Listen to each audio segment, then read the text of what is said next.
समस्त चाषी भाई मानू स्वागत। ए सप्ताहर कृषि सूचना। रबी फसल पनीपरिया चाष वर्तमान खाद्य सार देवार सठिक समय। मुख्य एनपीके खाद्य सार सह आमे केम्फ्री भामाक्स चारा लगेबार 15-20 दिन मध्य प्रथम हुड़ा टेका समय मूर्तिकार प्रयोग कले उद्भिदर मूल गठन प्रणाली रे अधिक मात्रा चेर सह शाखा चेरर मूर्तिकार विस्तार करी पोषक तत्व ग्रहण करने प्रक्रिया को त्वरान्वित करिथाए। यह फस्फरस, जबखारजान, पोटास परी अत्यावश्यक पोषक तत्व अवशोषण करिबारे साहाय्य करे एवं सारर मूल्य 30% पर्यंत ह्रास करिथाए।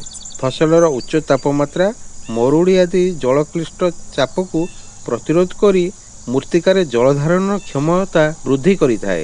अनुमोदित फस्फरस सार 25% कम करी मूर्तिकार एनपीके सार सह केम्फ्री भामाक्स प्रयोग कले फसलर सर्वोत्तम फलाफल आनी थाए। सुस्थ मूल, सुस्थ फसल, अधिक अमल निमंते केम्फ्री भामाक्स समस्त फसल रे व्यवहार करंतु। अधिक जानिया पे आपण आम टोल फ्री रे जोगाजोग करंतु।